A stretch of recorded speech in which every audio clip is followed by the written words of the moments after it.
A press conference. Such a distinguished event. A group of highly professional and well-trained media come together to report upon an event of public interest. Things are explained, questions are answered, a truly dignified affair. Well, in the words of politics, pop culture and traditional stick and ball sports, press conferences have been known to go just a bit off course at times. If Shia LaBeouf, Allen Iverson and even Jim Moran can't quite keep it together for a presser, what happens when the men and women on the podium are scheduled to beat each other up for the pleasure of you drunken malcontents? Boxing has a particularly interesting highlight of press conference meltdowns, but in mixed martial arts, we're a lot more civilized, right?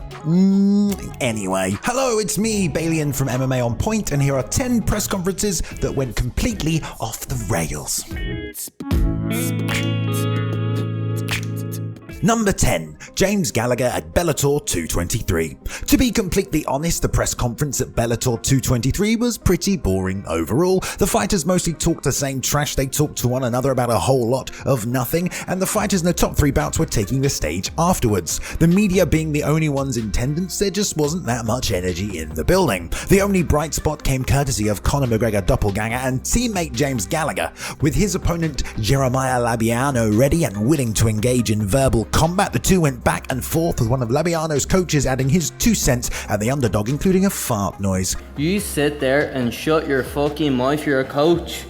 You're a coach. Let your fighter do his thing. You sit and shut your fucking mouth. Shut your fucking mouth. Shut your fucking mouth. Shut your mouth, mate. When the fighters were posed for stare-downs, Fabiano purposely walked into Gallagher's fist so he could tell him that it would be the last time he touched his face. Gallagher responded by faking a handshake, leaving Fabiano hanging. Something about that interaction didn't sit well with somebody, because moments after stepping off the stage,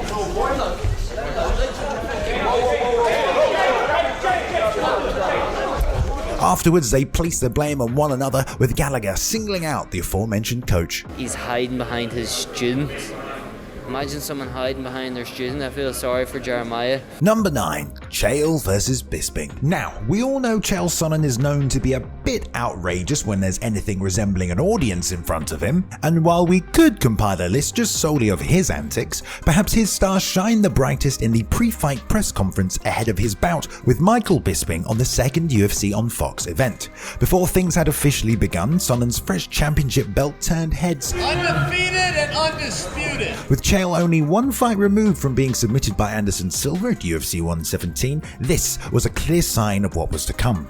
Of course, his pre-scripted lines were on display as he followed every sincere answer with a classic rehearsed line. You're looking at the man with the biggest arms, the man with the greatest charm. And as an added bonus, headliners Rashad Evans and Phil Davis engaged in a particularly bizarre sort of friendly, passive-aggressive trash talk that included a spirited debate about wrestling technique.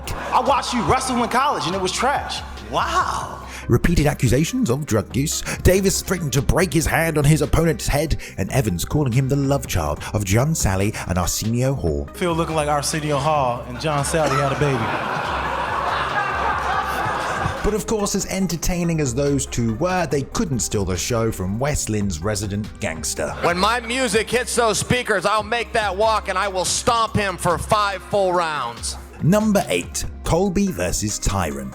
The feud between TYRON Woodley and Colby Covington was red hot. As former training partners at American Top Team with glaringly opposite worldviews, it was a genuine grudge match that fans needed to see and the rankings demanded.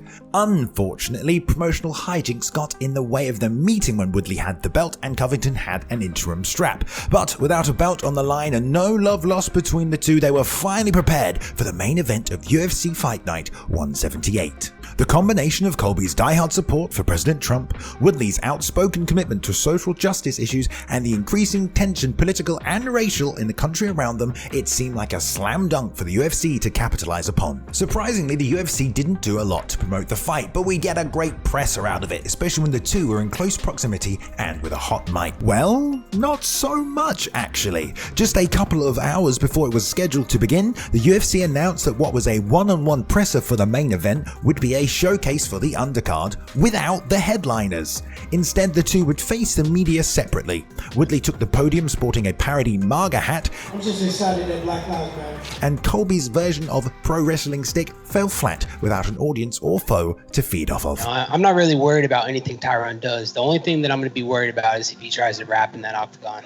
Number 7. SHAMROCK and James Toney. One of the most ridiculous chapters in MMA history is the literal tour of harassment James Toney went on to get his shot in the UFC. Once he put his money where his mouth is, who's better, MMA or boxing? He's the only boxer crazy enough to step up and actually take this challenge. And this, of course, culminated in the former World Boxing Champion's loss to Randy Couture at UFC 118. While this should have spelled the end of his ambitions to show off that deadly side check kick, Lights Out made another plan to face another MMA legend and former champion SHAMROCK in 2011 in a mixed rules bout to be held in the regulatory stronghold of El Paso, Texas. The two sat down in front of the media at a press conference in Van Nuys, California to promote the event. After explaining the hybrid rule set which limited ground time with the so-called shot clock, the two exchanged homophobic innuendo while threatening each other with their individual skill sets. I promise you I will not take you down.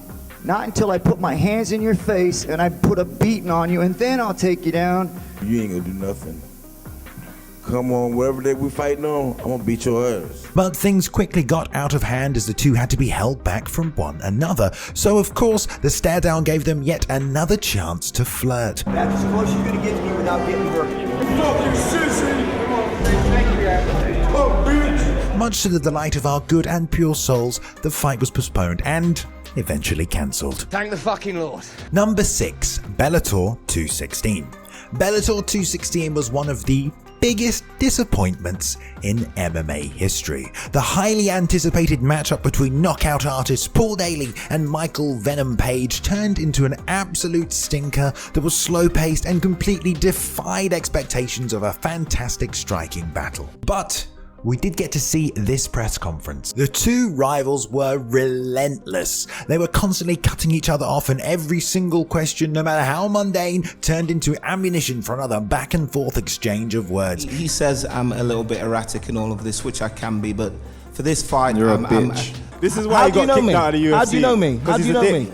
Do you know me? He's unprofessional. The best part about the whole thing was how noticeably irritated Scott Coker was while sitting in between the two men. Hey guys, let's keep it going. Let's keep it going. Do your thing. After repeatedly pleading with both men to stop long enough for one question to be asked, he had finally had enough. In a move that pretty much no other fight promoter would have pulled, he cut the festivities short and abruptly ended the press conference just as the world was witnessing true animosity. Considering this fight should have taken place in London, it is strangely appropriate that it happened at this press conference instead.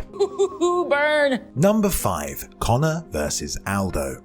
The UFC put a ton of effort into promoting what was supposed to be UFC 189, with Conor McGregor storming into the mainstream with a string of impressive performances and the dominant featherweight champion Jose Aldo standing in the way. It was a guaranteed recipe for box office and pay-per-view success. So the promotion decided to stage a world tour to maximize the level of hype, and during the entire tour McGregor did his best to antagonize the champion. My father raised me like this, like a man. Tell him I said I am his daddy. But with the final stop being in McGregor's hometown of Dublin, Ireland, the challenger felt that he really needed to show out. With a packed convention center chanting, cheering and singing, it was clear Aldo would get no mercy from the crowd. They were so loud that it was hard to even hear what questions were being asked. When the usually stoic Aldo decided to declare himself the king of doubling, McGregor decided it'd be the perfect time to snatch the belt in front of Aldo off the table.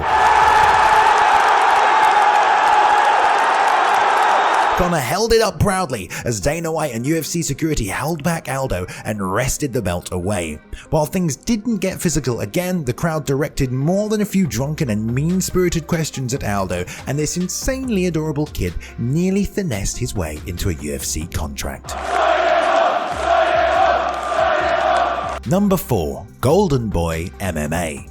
There's very little to like about Golden Boy MMA's lone venture into mixed martial arts, beyond the fact that the woefully outdated trilogy match between Chuck Liddell and Tito Ortiz was slated to headline. It was plagued by a stunning disinterest by the man who was putting on the show.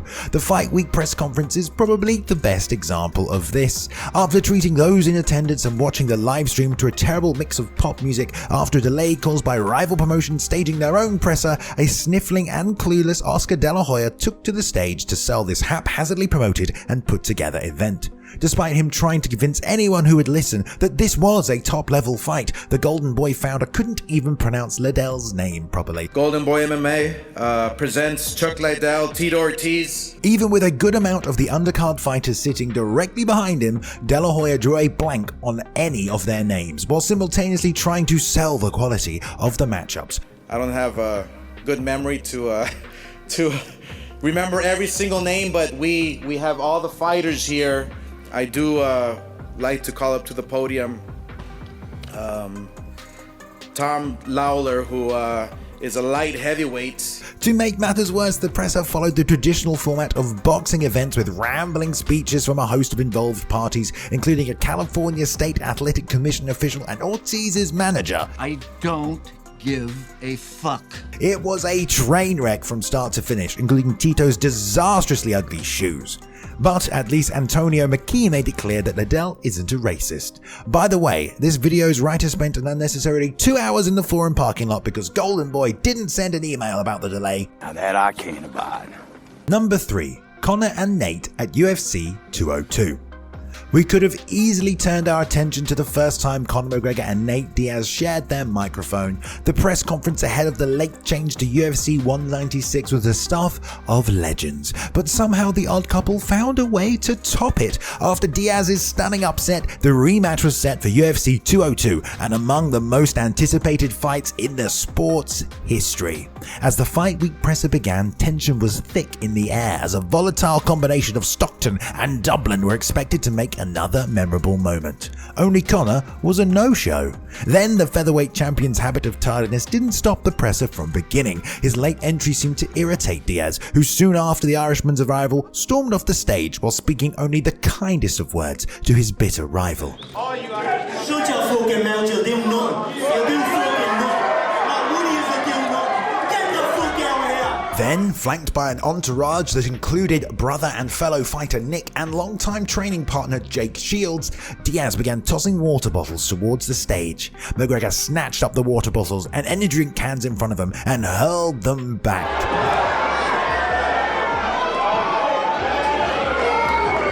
With Las Vegas police, venue security, and UFC personnel trying to get the situation under control, Dana White pulled the plug on the event. It was still one of the best press conferences we ever had, and the Nevada State Athletic Commission fined both men as well as an innocent bystander who took a can of Monster to the head. Hell of an advertisement though. Number 2. Kevin Lee versus Michael Chiesa. You know the rules on the playground. Don't insult anybody's mum if you expect to stay out of trouble. But just mentioning someone's mother in proper context without any disrespect intended should be okay, right? Well, not if you're Michael Chiesa. At the UFC's 2017 summer kickoff press conference, Chiesa and Kevin Lee were set to main event at UFC 112 and were among the many fighters on the stage. When asked about the matchup, Lee, who looked like he was fresh off the set of a 90s R&B video, revealed his plans to dominate Chiesa. I'm going to change his life on June 25th. By June 26th, I'm going to get another $50,000 bonus, you goof. You know, you're going to change my life. I want to make more money off you. All was fairly routine. That was until Lee matter-of-factly stated that Chiesa's mum would likely be attending the fight. I just hope he shows up because I know his mama got tickets. So shut the fuck up about, hey, don't talk about my mom for one. Don't you ever talk about my mom. I'm going to smack the fuck out of you right now. Don't you ever talk about my mom. Yeah. What's good? Just as UFC staff got between the men, Lee landed the only punch of their brief melee. The two were escorted off the stage and John Morgan asked Claudia Gadelha a question like nothing ever happened. Personally, I feel for Michael Chiesa. After losing his father during the filming of The Ultimate Fighter, you know he won't take any nonsense about his mum. Number 1. DC versus John Jones. While mentioning press events getting out of hand and the two all-time greats that deeply hate one another in the same sentence, you might have the poor image of Dave Scholler trying his best to hold back the light heavyweight champions at the MGM Grand. But That wasn't a press conference, that was actually a media day, so yeah, we're getting technical here, but it gives us a chance to talk about another time these two get into it outside of the cage. Shortly before Kevin Lee and Michael Chiesa came to blows regarding parental figures, a similar spat began between DC and Jones. Don't mention my kids. Don't mention my kids.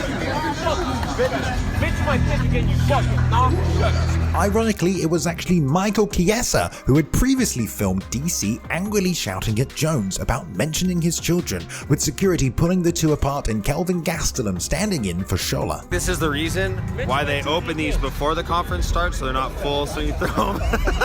They did refer to the melee at the start of the presser, and then we got some sweet one-liners. Is this guy gonna mess this up again by doing steroids or snorting cocaine or sandblasting prostitutes? That's one hell of a weekend for a millionaire druggie. Things really boiled over after the stage was cleared for the stare-down photos. After Jones stepped back on the stage with a championship belt despite officially no longer holding a title, an agitated Cormier approached him while holding his belt like a weapon. Once again, security kept the men separate and no typical stare-down occurred. Big shout out and thank you to Max Randall for editing this video. You can follow him on Twitter at Max_Randall. Thank you to the writer of today's video, Rob Palin. You can follow him on Twitter at the Robert Palin.